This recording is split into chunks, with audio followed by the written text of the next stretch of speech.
Welcome to MS classes. आज हम फिर से लेके आए हैं आपके लिए numerical problem from unit current electricity. Okay, तो आज का जो न्यूमेरिकल प्रॉब्लम है वो है किरचॉफ रूल के ऊपर बेस्ड। सो ये जो क्वेश्चन है ये काफी बच्चों को काफी टफ लगता है इसको सॉल्व करना। तो आज हम इसको एक इजी मेथड से सीखेंगे कि आपने कैसे उसको साइन कैसे लेने हैं और कैसे इक्वेशन को सॉल्व करना है। Okay, so let us start. Use the Kirchhoff rule to write the expression for current I1, I2 and I3 in this circuit shown diagram. तो यहाँ पर एक सर्किट डायग्राम दी है हमें, ठीक है। हमने I1, I2 और I3 की वैल्यू फाइंड करनी है फ्रॉम दिस सर्किट। ओके, सबसे पहले फर्स्ट रूल लगाना है, रूल 1, जिसको हम बोलते हैं किरचॉफ का जंक्शन रूल। ओके, सबसे पहले आपने क्या लगाना है, जंक्शन रूल, ठीक है। जंक्शन रूल में क्या होता है जंक्शन रूल में क्या होता है कि जो करंट एंटर करते हैं और जो करंट लीव करते हैं उनका जो सम है वो क्या होता है, इक्वल, ठीक है। अब यहां पर हम देखेंगे जंक्शन कहां पर है। देखो, ये करंट है I3 इस साइड जा रहा है, ये करंट है I2 इस साइड जा रहा है, ये करंट है I1 वो भी इस साइड जा रहा है। तो यहाँ पर D, यहाँ पर हमें लग रहा है क्या है, जंक्शन।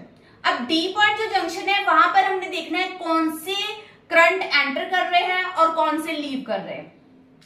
तो अगर हम देखें D पॉइंट से I2 जो है वो लीव कर रहा है, I1 भी लीव कर रहा है, लेकिन I3 क्या कर रहा है, एंटर कर रहा है। तो you can write I3 that is equals to I1 plus I2। ये हो गई आपकी first equation. Okay, first junction rule क्या है, sum of current entering in the junction is equals to sum of current leaving the junction, ठीक है। तो उनका सम आपस में क्या होता है, इक्वल। तो यहाँ पर I3 एक एंटर कर रहा है, ओनली 1, I2 और I1 लीव कर रहा है जंक्शन से, तो उन दोनों का सम किसके इक्वल आ गया, that is I3 is equals to I1 plus I2। Second हम लेंगे लूप रूल। लूप रूल, तो लूप में ही साइन लेने में प्रॉब्लम आती है बच्चों को, तो लूप को हम इजी वे से समझेंगे यहाँ पर। तो से हमने लूप ले ली DCBA, लूप ले लो DCBAD, पूरी लूप हमने ले ली, ठीक है, DCBAD, ठीक है। तो बहुत ही ध्यान से इसको समझना है, जिस साइड को लूप है उस अकॉर्डिंगली हमने साइन लेने हैं, ठीक है। तो साइन में देखिए, देखो लूप जा रही है इधर DC और करंट भी जो है इस साइड जा रहा है। लूप की और करंट की डायरेक्शन दोनों सेम है। अगर लूप की और जो करंट उसमें मूव कर रहा है उसकी डायरेक्शन सेम हो तो हमने उसको ले लेना है पॉजिटिव। तो यहाँ पर लूप में करंट कितना जा रहा है, I2, और रेजिस्टेंस कितनी है, 3, तो ये आ जाएगा 3I2 विच इज पॉजिटिव।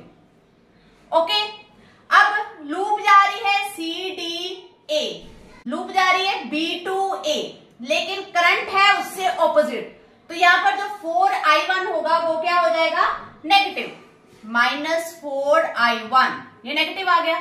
ध्यान से समझिए इस स्टेप को कि बहुत कंफ्यूजन रहती है जब हम रूल वगैरह पढ़ते हैं। तो एक इजी मेथड मैं आपको बता रही हूं। आपने क्या देखना है, मेन देखना है कि जिस साइड को लूप जा रही है अगर उसी साइड को करंट जा रही है, शॉर्टकट है आप इसको यूज कर सकते हो कि जिस साइड को लूप जा रही है उसी साइड को अगर करंट है तो उसको ले लो पॉजिटिव, और अगर जिस साइड को लूप जा रही है करंट उससे ऑपोजिट है तो उसको ले लो नेगेटिव। अब ये लूप रूल जो होता है algebraic sum of the product of current and resistance which is equals to algebraic sum of its EMF। अब EMF का हमने देखना है, तो EMF हम देखते हैं। अगर लूप जा रही है सेल के पॉजिटिव टू नेगेटिव, ठीक है, सेल के पॉजिटिव से नेगेटिव जा रही है लूप, तो उसको हमने लेना है नेगेटिव। और अगर लूप जा रही है नेगेटिव टू पॉजिटिव, मतलब यहां से नेगेटिव है यहां पॉजिटिव है, अगर लूप जा रही है नेगेटिव टू पॉजिटिव तो हमने उसको लेना है पॉजिटिव, और अगर लूप जा रही है पॉजिटिव टू नेगेटिव तब हमने उसको लेना है नेगेटिव। ओके, ऑपोजिट है उससे। सो यहाँ पर हमारा जो है -1 नेगेटिव हो गया और 2 जो है वो पॉजिटिव हो गया। एक बार फिर से देख लो कि जैसे ये सेल है, अगर लूप ये पॉजिटिव ऐसे सेल लगा हुआ है, अगर लूप इस डायरेक्शन में जा रही है, किसके तरफ एंटर कर रही है, लूप की डायरेक्शन किस तरफ है, पॉजिटिव से नेगेटिव जा रही है, तब आपने उसको क्या लेना है, नेगेटिव। और अगर सेल ऐसे लगा हो, ठीक है, और लूप जा रही है उसके नेगेटिव की तरफ, तब आपने उसको क्या लेना है, पॉजिटिव। लूप के अकॉर्डिंगली हमने लेना है यहाँ पर, ठीक है, कि कैसे लूप जाएगी वैसे लेना है आपको। ये मेथड इजी रहेगा उसको याद करना, ठीक है। वैसे रूल तो आपने लोगों ने पढ़े ही हुए हैं कि कैसे रेजिस्टेंस लेनी है, कैसे ईएमएफ लेनी है, तो ये एक शॉर्ट ट्रिक है इसकी, आप ऐसे लर्न करके इसको इजिली सॉल्व कर सकते हो। सो ये आ गया 3i2 - 4i1 that is equals to, solve करेंगे तो इसको क्या आ जाएगा, 1 आ जाएगा। ये होगी हमारी इक्वेशन नंबर 2। अब थर्ड लेते हैं, तो थर्ड हमने लूप लेनी है, ये देखो ये डायरेक्शन दी हुई है लूप की, तो हम लेंगे लूप DCFED। तो नेक्स्ट लूप हमने ले ली, लूप रूल लगाना है हमने, DCFE अगेन D। ओके, अब यहां पर खुद पहले सॉल्व करने की कोशिश करो। देखो जिस साइड लूप जा रही है करंट भी उसी साइड जा रही है, तो यहां पर जो 3i2 होगा again it is positive, so 3i2 हो गया पॉजिटिव। ओके, अब लूप भी इस साइड जा रही है, अगेन करंट भी जहां से एरो देख रहे हो आप, करंट भी इस साइड जा रहा है, तो ये जो 2i3 आएगा ये भी आ जाएगा पॉजिटिव, है ना इजी वे। सो 2i3 भी हमारा पॉजिटिव आ गया। जिस साइड लूप उसी साइड करंट पॉजिटिव, जिस साइड लूप करंट उससे ऑपोजिट नेगेटिव। तो बहुत ही इजी मेथड है लूप की डायरेक्शन और करंट की डायरेक्शन को देखना। ओके, अब है ईएमएफ की टर्म। ईएमएफ में हमने क्या लेना है, देखो अभी आपको बताया कि अगर पॉजिटिव से नेगेटिव की तरफ लूप होगी तो, ठीक है, यहां पर देखो पॉजिटिव से नेगेटिव की तरफ लूप है, तो ये क्या हो गई फिर नेगेटिव, तो हमारे पास 1 की वैल्यू आ गई -1। अब लूप जा रही है नेगेटिव टू पॉजिटिव, लूप जा रही है नेगेटिव टू पॉजिटिव, तो यहां पर हम क्या लेंगे, +4। तो ये सॉल्व करेंगे, ये आ गया 3i2 + 2i3 that is equals to 3। ये आ गई हमारी थर्ड इक्वेशन। सो तीनों इक्वेशन हमने फाइंड कर ली हैं, तीनों इक्वेशन। सो नेक्स्ट हमने फाइंड करनी है i1, i2 और i3 की वैल्यू, ठीक है। उसके लिए हम क्या लेंगे, यहां हमारे पास 3 इक्वेशन दी हुई है, ठीक है। हमने एलिमिनेशन मेथड या सब्स्टिट्यूशन मेथड से इक्वेशन को सॉल्व करना है और i1, i2 और i3 की वैल्यू फाइंड करनी है। अब यहाँ पर देखो जो सेकेंड और थर्ड इक्वेशन है, यहाँ पर है 3i2 - 4i1 और यहाँ पर है 3i2 + 2i3।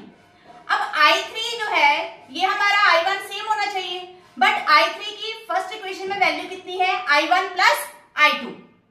ओके, तो हम यूज कर सकते हैं, यूज इक्वेशन 1 in 3, ठीक है। हमारे पास क्या रिजल्ट आ जाएगा, 3i2 + 2i3, i3 की जगह पर हमने पुट कर देना है i1 + i2, okay, that is equals to 3।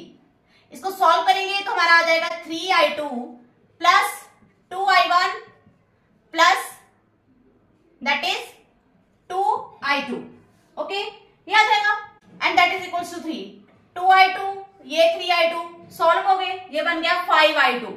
तो ये बन गई हमारी equation 5i2 + 2i1 that is equals to 3, ठीक है। तो ये आ गई हमारी equation from equation number 2 and 4।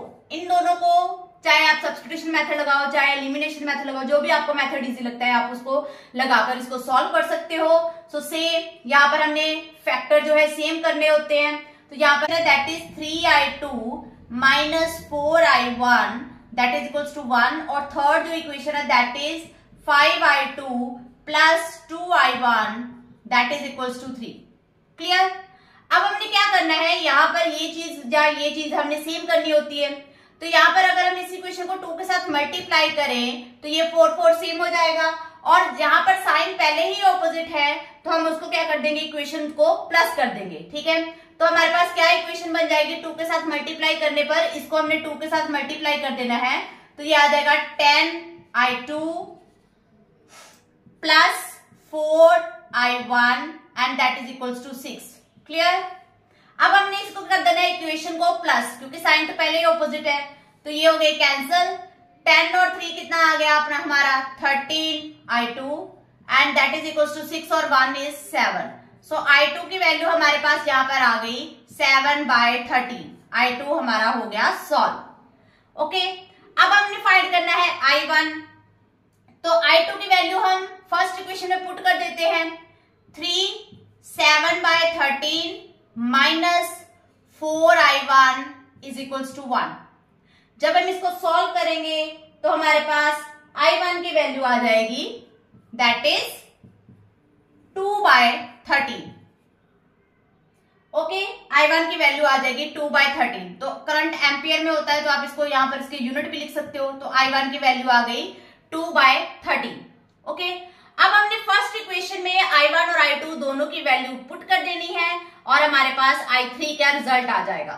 ठीक है, तो फ्रॉम 1 में हम i1 और i2 दोनों की वैल्यू पुट करके i3 फाइंड कर लेंगे। तो i3 हमारा आ जाएगा दैट इज 2/13 प्लस 7/13।